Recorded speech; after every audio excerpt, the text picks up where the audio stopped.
The brain is an amazing and complex organ. And while many people are fascinated by the brain, they can't really tell you that much about the properties about how the brain works because we don't teach neuroscience in schools. And one of the reasons why is that the equipment is so complex and so expensive that it's really only done at major universities and large institutions. And so in order to be able to access the brain, you really need to dedicate your life and spend 6.5 years as a graduate student just to become a neuroscientist to get access to these tools. And that's a shame because 1 out of 5 of us, that's 20% of the entire world, will have a neurological disorder. And there are 0 cures for these diseases.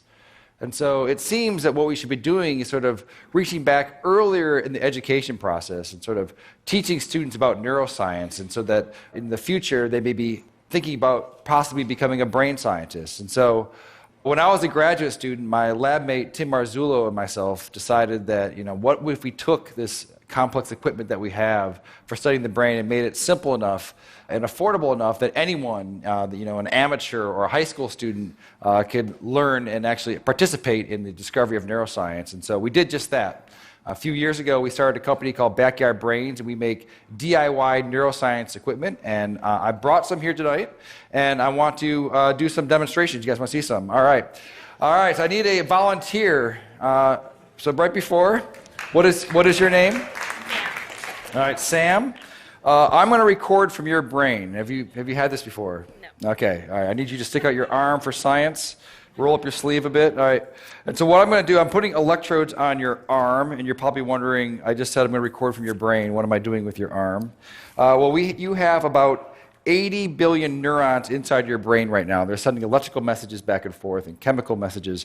But some of your neurons right here in your motor cortex are going to send messages down when you move your arm like this. It's going to go down across your corpus callosum, down onto your spinal cord, your lower motor neuron, out to your muscles here. And that is electrical discharge. It's going to be picked up by these electrodes right here.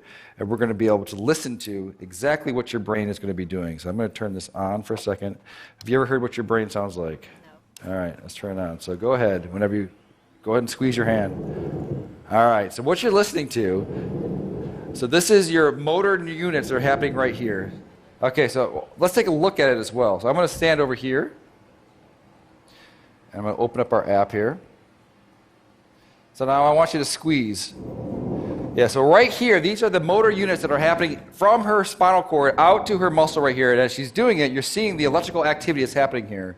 We can even click here and try to see one of them. So keep doing it really, really hard. Yeah, so now we've paused on one motor action potential that's happening right now inside of your brain. Okay. Do you guys want to see some more? All right. That's interesting, but let's get it better. Okay. I need one more volunteer. Okay. What is your name, sir? Miguel. All right. You're going to stand right here. So Miguel, when you're moving your arm like this, your brain is sending a signal down to your muscles right here.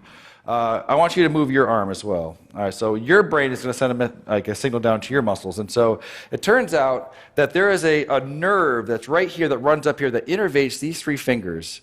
And it's close enough to the skin that we might be able to stimulate that. So that we can do is copy your brain signal that's going out to your hand and inject it into your hand so that your hand will move when your brain tells your hand to move. And so in a sense, she will take away your free will, and you will no longer have any control over this hand, okay?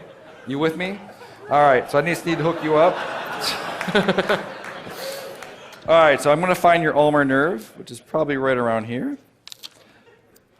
You don't know what you're signing up for when you come up and... So now I'm going to move away, and I'm going to plug it into our human-to-human interface over here. Okay, so Sam wants you to squeeze your hand again. All right, do it again. All right, perfect. So now I'm going to hook you up over here so that you get the stimulus. It's going to feel a little bit weird at first. This is going to feel like when you lose your free will and someone else becomes your agent, it does feel a bit strange. So I want you to relax your hand. All right, and Sam, you're with me? All right, so you're going to squeeze. I'm not going to turn it on yet, so go ahead and give it a squeeze. All right. So now, are you ready, Miguel? Ready as I'll ever be. Okay, so I've turned it on, so go ahead and turn your hand. Do you feel that a little bit? No. Okay, do it again. No, a little bit. A little bit? Okay, so relax. No, hit it again. Okay. Oh, perfect. All right, so relax. Do it again. All right, so now... All right, so right now, your brain is controlling your arm, and it's also controlling his arm. So go ahead and just do it one more time. All right, so that's perfect. So now, what would happen if I took over my control of your hand? And so just relax your hand. What happens? Nothing. Why not? Because the brain has to do it. Now you do it again. All right, that's perfect. All right, well, thank you guys for being such a good sport. This is what's happening all across the world, electrophysiology, and we're going to bring on the neuro revolution. Thank you.